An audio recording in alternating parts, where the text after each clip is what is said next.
Hello everyone. So this is the first video in a series that I want to make on the upcoming Venus retrograde. I'm joined by Michelle, and in this video what I would like to do is start introducing the energy of this Venus retrograde in Capricorn. There's a lot going on. So right now Venus is moving towards Pluto, slowing down. It's going to be close to Pluto for several days. In fact, weeks, right? Weeks. Over time, yeah. As it passes Pluto, stations to go retrograde, so Pluto is deeply involved. The ruler of Capricorn, Saturn, is moving into a square with Uranus. So there's just a lot of profound change happening, evolution and growth in the Capricorn-Saturn realm. So to introduce this archetype and this phase that we're moving into for the next few months, really, a couple months, what I've done is I've written down a couple questions that relate to Venus and Capricorn moving retrograde, and I thought it would be fun to ask them, and that both Michelle and I can share our thoughts on it. And I've also asked Michelle to think of a question or two. So I don't know what those questions are, and she doesn't know what mine are. And we'll just take it as an opportunity to see what's inside and share this. And what I also appreciate is Venus is about harmony. And harmony simply speaks to the coming together of two in a way of grace and peace and beauty and balance. And this is more of a Mercury thing. Two people always have different perspectives, ways of seeing. But there's also an art, a grace, and a beauty in any two coming together and creating a harmony that wouldn't otherwise exist without the two coming together in this way. So I'm excited to see what will come through and what we're both going to learn. So, anything you want to share before we jump in? No.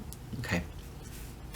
So the first question is, and I'll ask this to you, what do you think and feel the wisdom? What's the essential wisdom of Venus moving retrograde in Capricorn?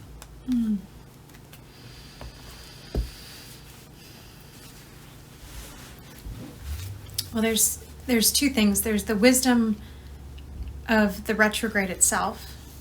You know, any retrograde, I think, is a period of time where we get an opportunity to deepen into a sense of awareness in a particular area of our life. And, you know, with most of the transits, things are moving quickly. Parts of our life are often just unfolding. Like we're not tracking the unfolding of the present moment.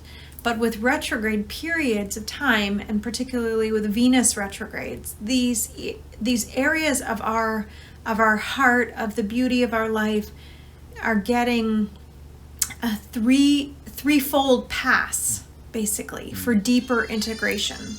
Oh, here we go. We were trying so much. We got so close. Can we keep that part Yeah. and then resume at a different moment? Yeah, I think so. I think it was great. I'm starting to get into something really beautiful. So we're continuing with a nursing baby. Such is life. Yeah, so during the retrograde, you have the shadow period, which is the phase that Venus is in right now, where she's traversing the degrees of Capricorn that are relevant to her retrograde cycle. And then you have the retrograde period where she's going back over those degrees. And then you have the direct period where she's covering those degrees again. And I feel like it gives for us a layers of deeper integration, deeper awareness with all of the themes that get brought up. And then I forgot the second part of what I Well, the first part was just like the fact of retrograde itself. Right. Yeah. And what was the question? The question, what is the wisdom of Venus retrograde in Capricorn? Yeah. So Venus in Capricorn relates to Saturn also. And the larger experience that we've been having throughout the year is this Saturn square Uranus, this understanding of Saturn in Aquarius, this and what we're getting during the Venus retrograde is Saturn square Uranus, but with this Venus, the deeper Venus experience of review and reflection and attunement. And so I feel like for all things Saturn in our life, all things that take time, and relationships take time, love, raising children, doing your work in the world, building a house, creating community, doing anything that we are to do with the energy of our life. Any wisdom takes time to cultivate. Practice takes time to cultivate. And so the relationship between Venus during her retrograde cycle and the deeper harvesting of wisdom during that, 3 pass time period, I feel like is also the reflection of a Saturn level of maturity. And there are things from the Saturn square Uranus that we've been working with throughout the year, while Venus has been on her journey. And a big part of my work has been tracking Venus and Mars together. And I think it's significant that this is all happening while and with Mars, with Pluto, and I'm curious to hear what you think about that as well. Thank you. So, what's the deeper wisdom of Venus retrograde in Capricorn? I resonate a lot with what you're sharing around wisdom takes time. Yeah. And anything that's worthy, anything that's worth cultivating, is also something worth investing in. Something I find with Venus is there's a tendency towards laziness with Venus. On the most gross level of awareness, Venus can speak to both natally and in transit, where we will want life and people and circumstances to make us feel a certain way. Right? So on the most basic level, we're going to be running away from what's uncomfortable and moving towards what's pleasurable. So, on a very basic level, that can be, here's sensual gratification, or this person makes me feel a certain way, or this person doesn't, I don't want to be around that. And so on that level, there is almost an instinctive movement towards self. It's like survival, but on a very base level. I just need to feel good all the time and not feel bad at all. And I feel that living in that way relative to Venus and Capricorn, what that does is it doesn't allow for our deeper truth, our deeper capacity, our deeper strength to come out. So, and Capricorn really speaks to maturation. So the Capricorn archetype is both the child and the adult. And from the point of view of the child, you're not supposed to be mature yet. You're not supposed to know. So there's a need to learn, there's a need to develop and kind of come into maturity over time. And it happens over time. It's only a thing that can happen over time. And then also Capricorn corresponds to the adult because that's what happens over time. We grow into our strength, we grow up into our mastery. But we could have anything Capricorn manifesting as adults where we haven't done that work. So there's a quality to Capricorn and Saturn that can feel very limiting, very restrictive, and a very common perception in that is, I don't want things to be this way. I don't want to embrace limitations. I don't want to commit to the work. Because it relative to Venus, it's going to say, I don't want to be uncomfortable. So Venus is survival, right? It's the essence of it is beauty and pleasure and grace. So it's almost antithetical to the survival instinct to be uncomfortable. But when we speak about evolution, you have to be uncomfortable. Like that's kind of just, it's written somewhere. So I feel that the deeper wisdom of this Venus retrograde in Capricorn is the wisdom to understand that we're not there yet and that this life can be utilized, especially during a time like this, wisely to cultivate, to work on ourselves. And Venus is the heart chakra. Venus is relationship. It's the total state of balance and harmony and grace in our lives. And that's also what we're cultivating inside. What are our values? What are we committing to?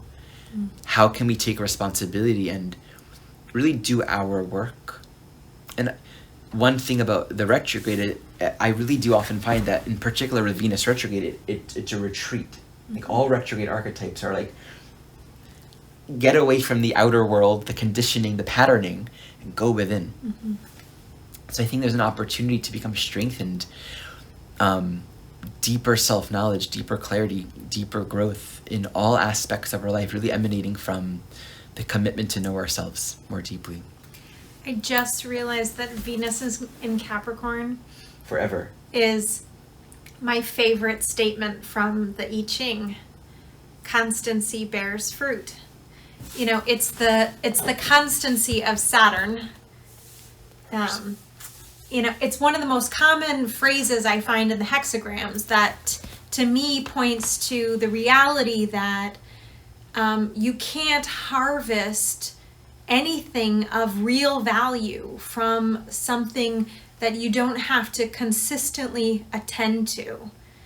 And then, like, so that is the Saturn work, the discipline, the doing of the thing every day bears the fruit, the beauty of a relationship that over time where trust grows, or even a home where you're gradually and progressively like building and changing different things, and it becomes more and more a reflection of who you are, a reflection of comfort and beauty, or, you know, any sort of like, for example, a Venus thing might be having like a really fit body, or, you know, being in really good shape. Or like being really attractive, or, yeah. Right. And the constancy of that is that most people who are in really good physical shape exercise on a regular basis, and they bring attention to the different parts of their body that need, you know, certain exercises, and they hire a personal trainer, and they go to the gym, and,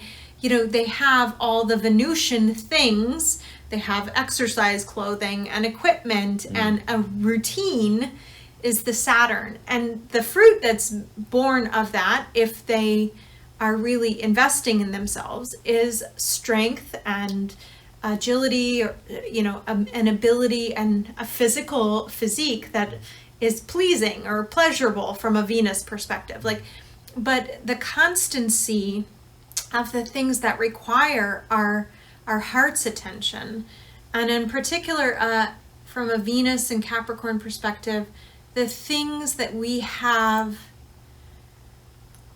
to work hard with, you know, and these might be relational things, they might be work things. I mean, this is really dependent on where Capricorn is in your chart and how Venus in your own chart is relating to Saturn, but really there's something that's being called to during this retrograde cycle that if you apply constancy bears fruit to that, you can see where, you know, in a long-term perspective, there's going to be richness cultivated, especially with all the Pluto conjunctions, each one of those bringing a deeper layer of our own evolutionary journey forward. So. Where I thought you were going at first with the workout brought up this idea. I love that point. Just anything that we're doing, when we're committed to it, our actual physical reality, our environment, and our choices is going to reflect the clarity and the alignment of our intention. I often think about the example of actors that are training for a particular role, and they have to get into a certain body, right? They're going to discipline their time very consciously, their diet, their habit, when they wake up, what they're eating, how they're working out, because they have a clear purpose, right? When we know what we're cultivating, it's very easy, right? Commitment gives rise to then the clarity of mind to simplify our life with clear, constant choices. So where I thought you were going, which is another dimension of Venus and Capricorn, would be the artificial values, right? Like, we can get very hooked on, oh, this is what the magazine values, right? Because Venus is all the beauty, but in Capricorn can also speak to a sort of artificial quality of this is what society recognizes. This is what will make me pleasing to my idea of what pleasing is, and thus how I will be loved and accepted according to my idea of what other people want of me, or what I've been conditioned to believe.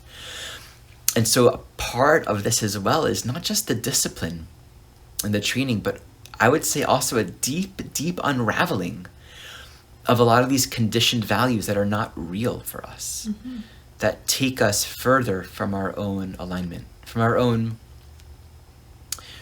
self-respecting, self-loving knowledge of self, And it's tricky. Capricorn can appear, this is why Capricorn and Saturn is the devil. Because many of the allures and the attractions of the world, beauty, wealth, fame, status, social acceptance, it's very easy to give in to them because in many ways we're conditioned in this world to believe in them. And we have to be clear, is this coming from our deeper sense of purpose, our spiritual commitment? Or is this an artificial value that we've given ourselves over to? And then it's like, we're doing all the right things. We're working really hard, creating the life that we think we're supposed to create, and the body we're supposed to create, and the relationships we're supposed to create. But is there joy? Is there content underneath it all, inside of it? It reminds me of this term, golden handcuffs, which is, often referring to a business structure or company structure that creates such an environment where it actually becomes very hard to leave. And there's one company in particular that I'm thinking of, and the way that their retirement plan is structured, the way that their incentive for their employees is structured, is once you're in and once you're really participating in the system, you can't quit, you can't leave, otherwise you lose all the money that's been accumulated in your retirement, and it becomes golden handcuffs. Where you have to give service to this thing, to this institution that has been created. And it was originally sold as this idea of like, well, this is all set up for you and it's going to make your life easier and it's giving you the structure you need to just do your work. And a lot of people, find a lot of comfort in that. Like having those structures set up makes it easier, and having the resources coming, like sort of guaranteed at the end of this long-term commitment. And in a way, it becomes a trap, because when you realize that the true freedom to practice and to work in a way that you might desire is lost in this particular structure, and that even the choice to leave becomes one that actually costs you, there's something like a lot of what we're breaking free from in conditionality around Capricorn is the belief that these structures, one, that we belong in them, that they serve us, and that they are really feeding something. It's like we don't know until we've left those structures, and it can be very intimidating to leave a job where there's a choice. It can be very intimidating to leave a relationship where, the stability or the comfort that it's providing is something that, is a sort of like a golden handcuffs. Does that make sense? Absolutely. I love that phrase. Now, cool. Do you have a question? I do have a question. I'm curious how you see the conjunction points throughout the retrograde, and in particular the Mars conjunction and the Pluto conjunction as really informing Venus's journey. Great. Maybe for now I'll just speak to Pluto. There's a lot there. Well, Pluto and Venus are opposite archetypes. Pluto being Scorpio, Venus being Taurus. So where I was speaking of Pluto, being evolution is inherently an uncomfortable experience relative to Venus that gravitates towards comfort. So I feel on one level this is inviting us to drop in so much more deeply to our own commitment to evolution.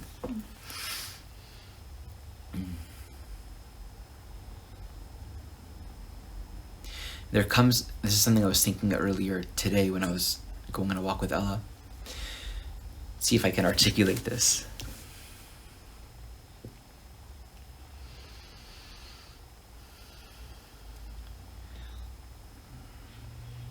What it is that we're wanting, what we feel we need to grow, the desires that we have that consume our sense of purpose, right? This is what I want, this is what I want to achieve, this is what I want to get. There's absolute potency in that, to the point where the entirety of our world and life experience constantly it's around our desire nature. And whatever we're focusing on in terms of desire, like I want to be really wealthy and famous. Like if attention is focused just on that, there is going to be like a vortex. Everything in our life, in a sense, is going to be seen and understood and experienced and interpreted relative to that core desire. Because desire is the way in which we, as free, sovereign, eternal beings, focus all of this powerful energy into a specific conditionality. And we need to, all desires need to be met, in some way seen and integrated and released. Because without that, we're just bound by something that keeps us from our true self. We don't transcend the desires, that we can't just like drop it. If it's in there, it's like it's there. But just the understanding that when desire changes, when we, there's a point in our evolution where we can concentrate, choose to orient towards something else, even if there is still a conditioned pattern to want the old, right? There can be a conditioned pattern to desire more artificial qualities of experience, right? Like the status, the fame, the recognition, the wealth for its own sake. We can have awareness of that, so it's still operative, but at the same time also have an awareness of a different path that brings us more into our soul, that ultimately will reference a deeper sense of security, a deeper alignment, a deeper self-authority, a deeper self-value that is not of those things. And I think during this time, with Venus really giving so much focus on Pluto, it's slowing down before Pluto, passing Pluto, slowing down. It's like, if you think of like Venus as the lover, you know, and Pluto being this force of destruction and evolution, and just saying you got to keep on going, you got to keep on evolving. There's like what do you want? What do you want? What do you want? Do you want to evolve? Do you want to evolve? And here's the allure and the attractions of this person, place, thing, or this person, place, thing. But what do you really want? What's, you know? So I'm not sure if I'm articulating it in the full way, but I think there's a great opportunity to become deeply psychologically self-aware and to look at the hooks, the Venusian hooks that can reflect these Pluto desires. Mm-hmm. I want this. This makes me feel valuable. This makes me feel loved. This makes me feel worthy. This will make me feel good. And we can easily fall into addictions. And Venus in Capricorn with Pluto, trust me, I actually think Venus and Pluto are the two most stubborn I don't know if it's the most stubborn, maybe. But I can tell you right now, in this present moment, I think they're very stubborn. And the reason why they're stubborn is because in different ways, Venus doesn't want to be uncomfortable, and also Pluto is psychologically who wants to die. You know, evolution. One of my teachers recently described to me that evolution is like moving a really heavy boulder from the opening of a cave. It seems insurmountable, especially when the momentum of a different way has already been deeply ingrained and conditioned. Yeah, so I just see this as an opportunity a calling to not be so quick to live the way that we've known, to be really willing to look at our reactions, our responses, our conditioned impulses, and go deeper. Draw upon what's our deeper spiritual commitment, and how do we wish to be in relationship to the Venusian realm, person, places, things, inner, outer, to reflect our deeper desire for awakening, our deeper spiritual commitments. It's interesting. It reminds me a lot of this, calling towards like what we value. And the Venus-Pluto dance, in my feeling, is really about all the places where we've given our power away to things that we value. And Venus in Capricorn especially are things that we value for long-term security. Everything where we've decided this is it. this is the thing. This is what's safe. This is what's going to provide this structure. And Pluto has been slowly moving through Capricorn. Saturn and Jupiter were there in the past couple of years. And that initiation of okay, here we are. No longer can we really rely upon the things that we might seem to be guaranteed in life.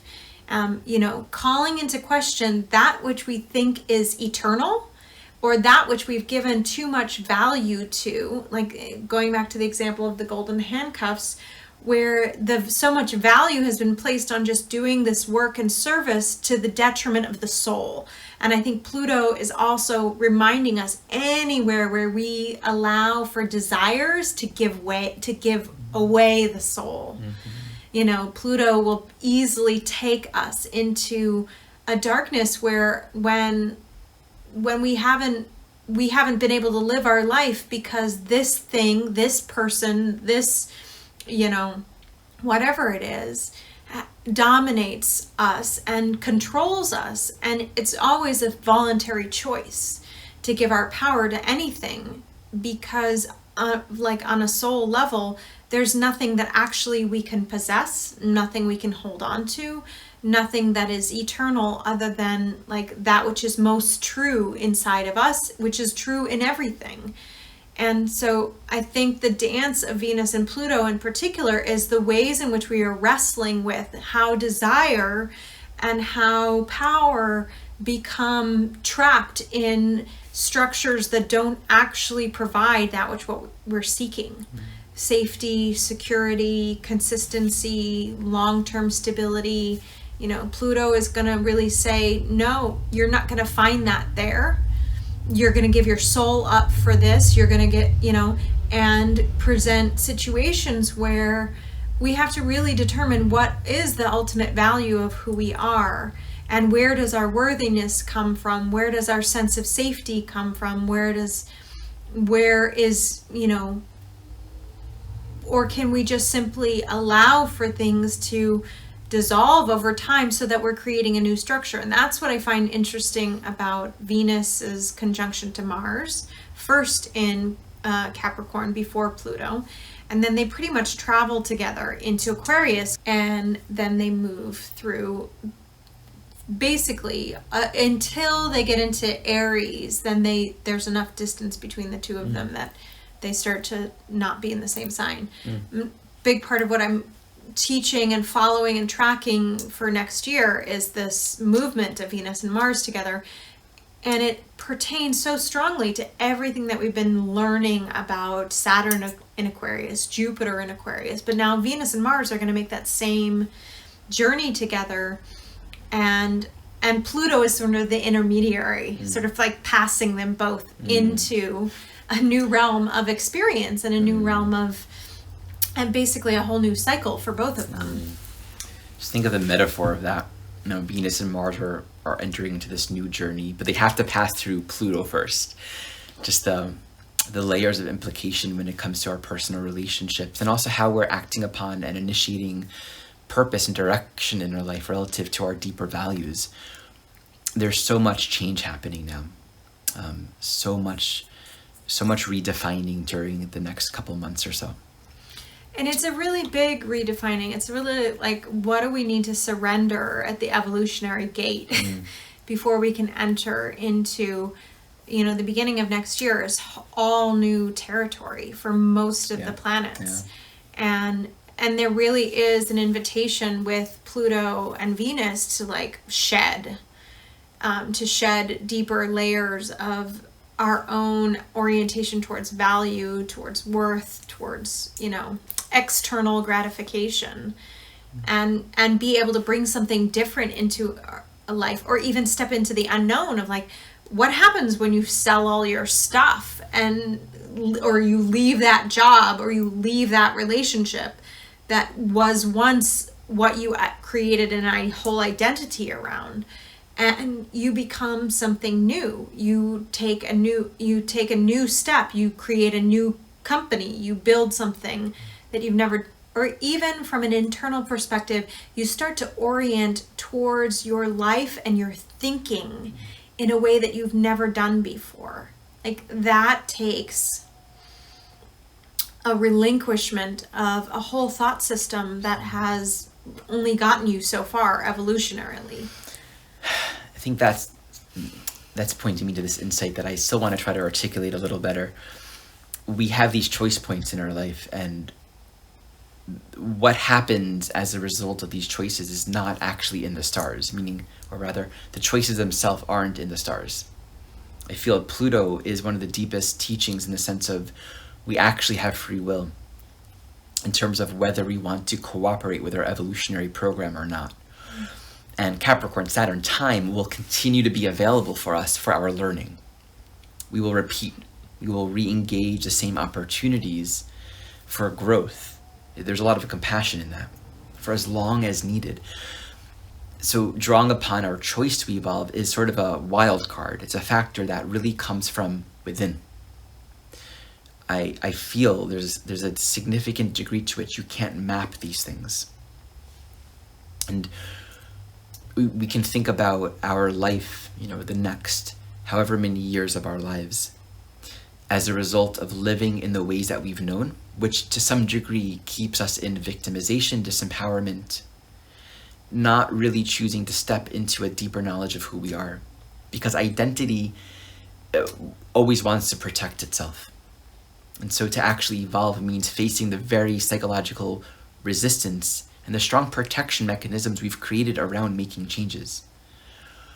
But to actually make these fundamental changes, it means there's a whole new lifetime, a whole new realm of possibilities that can only be known via our choice to choose differently, via our choice to orient to ourselves in life in a completely different way. And it's one of those things where I feel during times like this, where Pluto is so emphasized, the Saturn-Uranus square is so strong, there's an opportunity for a radical change in what we're building, what we're creating, and it really asks us to draw upon a deeper choice, a deeper commitment.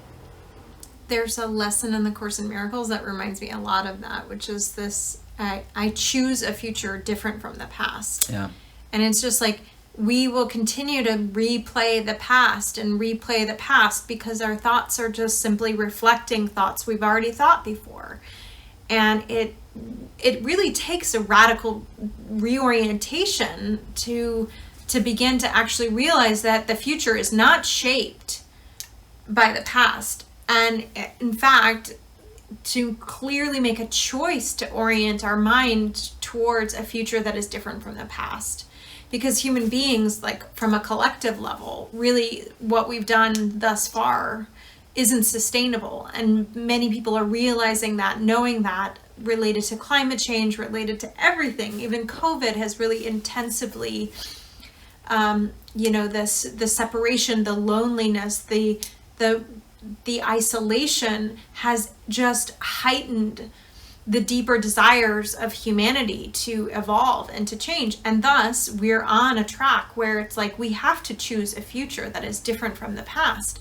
But in our own lives, that means very different things in terms of how we think about, and in particular when we are re-experiencing traumas or feelings from the past are coming up. And that can happen a lot with retrograde cycles where old things are being brought back to the surface. And this is one of the things where I feel like it's most significant as an opportunity for deeper healing, for deeper self-awareness, because whenever the past comes back up, we can take it in the present moment as an opportunity for healing and for change, for revolution. And all we have to do really is have a prayer for that and have a willingness to see what's happening in our life differently than we've oriented at it before. And that's where I feel like the whole journey crossing Pluto and going into Aquarius is that kind of orientation, like you were speaking to. Yeah. Kelly. Well, that feels like a good set of questions for this video. Couple announcements if you've made it this far. I'm going to be soon launching the Essentials Course 2022. This is my year-long evolutionary astrology training program. So stay tuned. Soon I'm going to be hosting a live Q&A call where I'll talk about the class and have hopefully some students who have taken the course this past year with me be there so that they can talk about the course and their experience. So just stay tuned, subscribe to my mailing list below so you can get informed of it. Check it out on my website. And Michelle has been doing this wonderful teaching, and I'm very excited to share about it and let all of you know about it. I just want to introduce it a little bit, if that's okay. On several different occasions, Michelle has taught these class series and recently did a Venus-Mars journey class. And in these classes, there's a lot of transmission, a lot of wisdom. I feel it's sort of a channeling space, just kind of being in this prayerful ceremony kind of vibe of bringing forth these teachings in correlation to the Mars-Venus cycles. And you're going to be starting them up again soon. So I would love to let everyone know about them. And with that class, we go through Venus and Mars through all the elements. So starting with Earth, we'll begin with Venus and Mars in Capricorn. And it's an opportunity to really tune into the archetypal energy of the element itself, earth, air, fire, and water, and then also to Venus and Mars. And we look at how they apply in everyone's chart who participates in the class. So there's a lot of individual work with your own personal Venus and Mars, and then also this channeling transmission time. And, you know, I also wanted to remind people, Ari just did a class on Venus retrograde in the Retrograde class series, and all of that is up on his website. So you can get the recording of the Venus class that has already been done, and it's totally applicable both to having a natal Venus retrograde, but also to this current retrograde cycle. And you can purchase the individual class on arimosha.com. And then the next class in the series is Chiron, which has been retrograde for a pretty significant amount of time and will be stationing direct soon. I think Chiron stations direct what date is the Mars-Venus conjunction, do you know? Oh, it's in December. I think Chiron stations direct pretty close to the Mars-Venus conjunction as well. That's kind of cool. So you can buy access to the Chiron class, which will be coming up in December, or buy any of the retrograde class series. So if you have planets in your chart that are retrograde and you want to learn a little bit more about the planet, they're all available for purchase on the website as well. Thank you for that promo. Yeah, and check it out below. Check out Michelle's, what are you calling it? Sacred Elements. Sacred Elements. It's 4 classes, right? It is over 4 months. Over 4 months. So check that out below. It's really a beautiful container. And thank you for joining us. I hope to do more videos covering different facets of the Venus retrograde cycle. And yeah, look forward to sharing that with you. Thank you. Take care.